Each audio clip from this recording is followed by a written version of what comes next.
பட்டுக்கோட்டையார் எழுதுவார், தவறு என்பது தவறி செய்வது, தப்பு என்பது தெரிந்து செய்வது. தவறு செய்தவன் திருந்த பார்க்கணும், தப்பு செய்தவன் வருந்தியாகும். மனிதர்கள் பேசிக்கொள்ளக்கூடிய நாள் சிவன் ராத்திரி அல்ல. இறைவனோடு நாம பேசக்கூடியது. நம்ம பேசினா இறைவன் நம்மளோட பேசுவார். புனித நீர் நிலைகள்ல நீராடுறவங்க நீராடி நம்ம பாவத்தை அதுல கழிக்கணும்னு போறோம். ஆனால் என்னால சாப்பிடாம இருக்க முடியாது, வீட்டுக்கு வந்துடும். உங்களுக்கு திரும்ப மறுபடியும் அதிகாலையில எழுந்து நீங்க நீராடிட்டு திரும்ப கூட கோயிலுக்கு போய் வழிபாடு செஞ்சுக்கணும். ஆனால் இரவு முழுக்க இருக்கேன் பேர் வழின்னு அங்க இருக்கிற உண்மையான சில பக்தர்களுக்கும் நம்மளால தொல்லை வரக்கூடாது. விழறது போதும் எத்தனை துகள் வந்துச்சோ விழுந்துச்சோ அத்தனை பிறவி நமக்கு திரும்ப திரும்ப பிறந்துகிட்டே இருக்கணும். இவ்வளவு விபூதியில எத்தனை துகள் இருக்கும், அவ்வளவு கீழே போச்சுன்னா ஒரு 500 துகள் இருக்குன்னா 500 பிறவி இருக்குன்னு அர்த்தம்.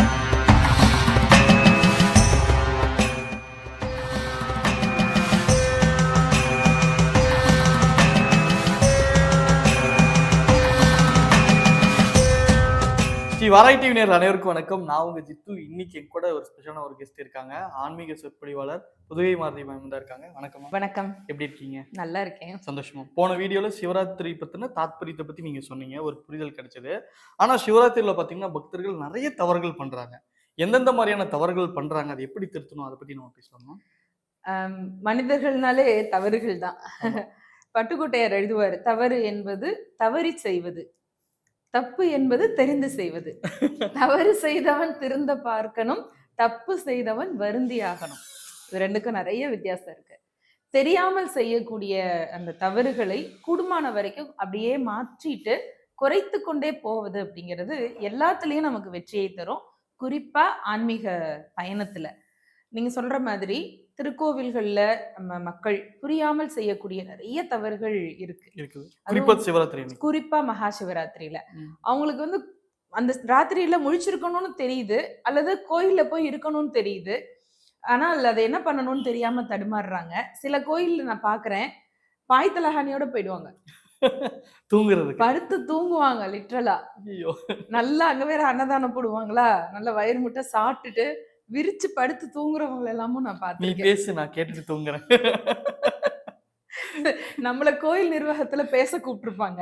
அவங்க நிர்வாகஸ்தர்கள் என்ன சொல்லுவாங்கன்னா, அம்மா சிவன் ராத்திரிமா மக்கள் எல்லாம் வருவாங்க, 4 கால யாமத்திலையும் பூஜை நடக்கும், அந்த நேரத்துல அவங்கள விழிப்பா வச்சிருக்கிறதுக்கு நீங்க சொற்பொழிவு பண்ணி கொடுங்கன்னு கேட்பாங்க.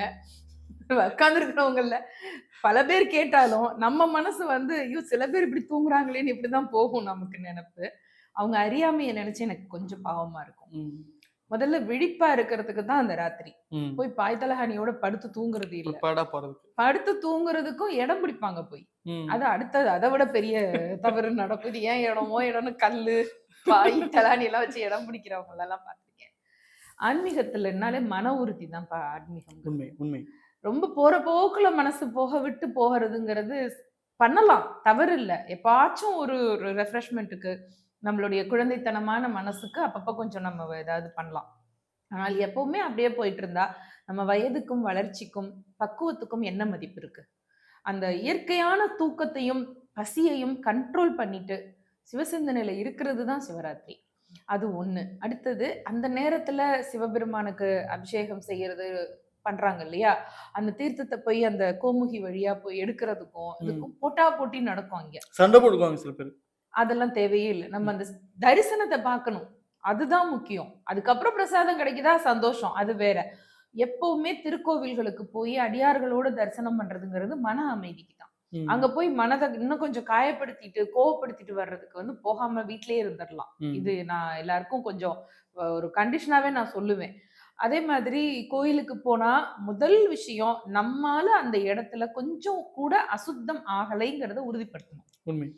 ஏன்னா ஒரு கோயிலை கட்டுறதுங்கிறது சாதாரணம் இல்லை. அது இந்த காலத்துல எவ்வளவு பொருள் செலவு செஞ்சு திருப்பணிகள் நடக்குது இல்ல.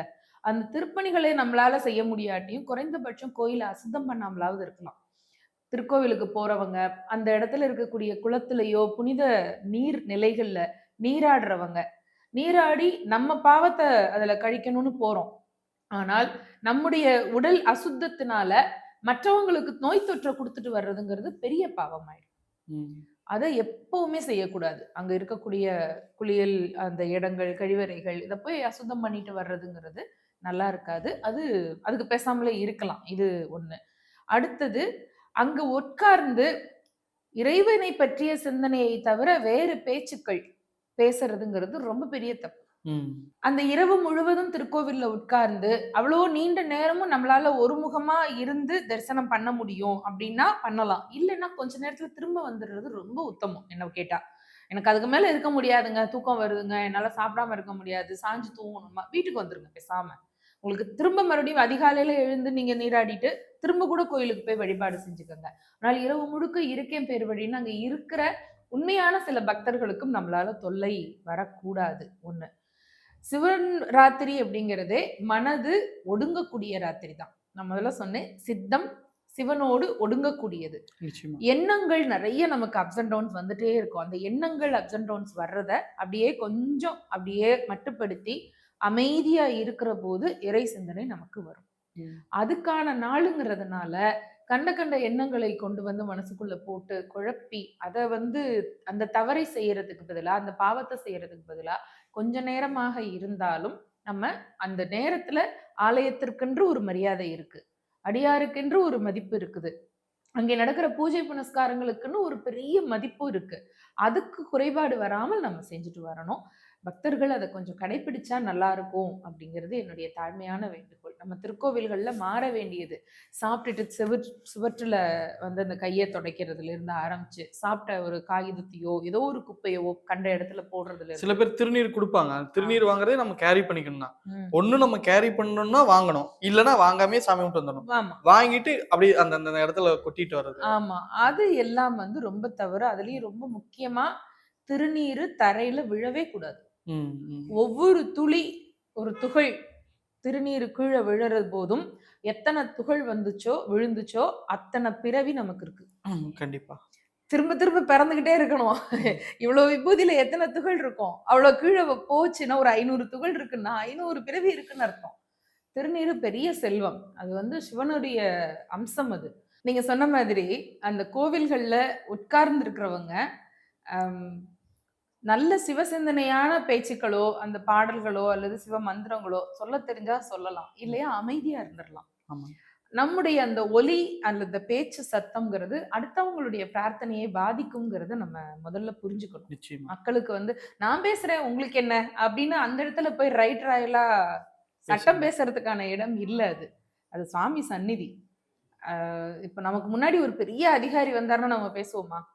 அமைதியா இருப்போம்ல. அந்த அதிகாரி அவருக்கு முதலாளி வந்தாருன்னா பேசுவாரா?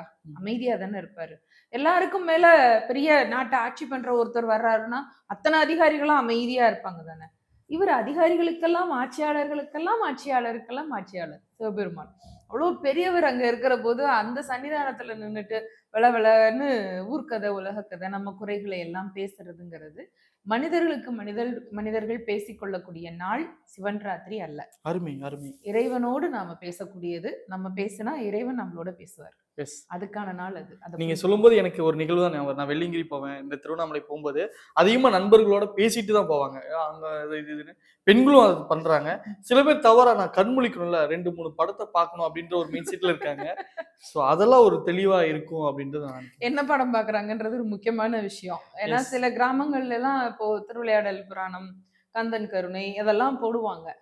அதை நான் தவறுன்னு சொல்லல. ஏன்னா குறைந்தபட்சம் அந்த அட்டென்ஷன்லயாவது இருக்காங்க அவங்க. ஆன்மீக கிட்டையாவது வராங்களே. ஆமா, அது ஒரு காணொலியிலயாவது பார்த்துட்டு இருக்காங்கல்ல. அதுக்கு சம்பந்தமே இல்லாத ஏதோ ஒரு விளையாட்டுத்தனமான ஒரு மனநிலையில இருக்கிறதோ வேற மனநிலைகள்ல இருக்கிறதுங்கிறது நம்ம வீணாக்குறோம் அந்த காலத்தை.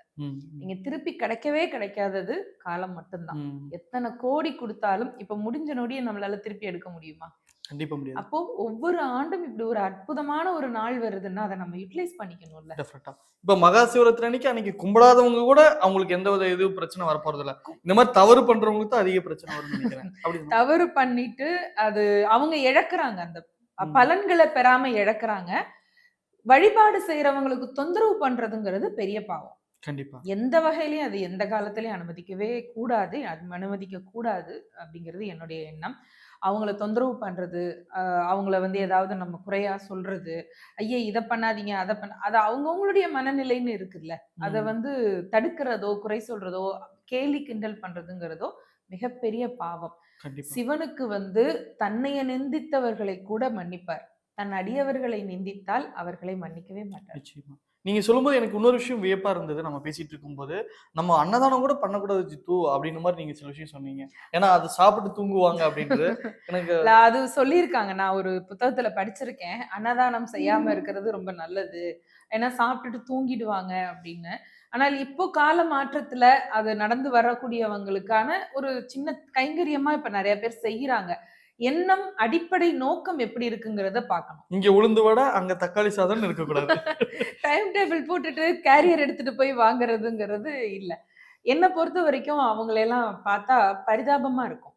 இவ்ளோ நிச்சயமா. பெரிய அற்புதமான ஒரு நாளோட அருமைய தெரிஞ்சுக்காம வீணடிக்கிறாங்களே! அப்படின்னு கொஞ்சம் வருத்தமா இருக்கும். கண்டிப்பா. நீங்க சொல்லும்போது எனக்கு ஒரு நல்ல ஒரு புரிதல் கிடைச்சது.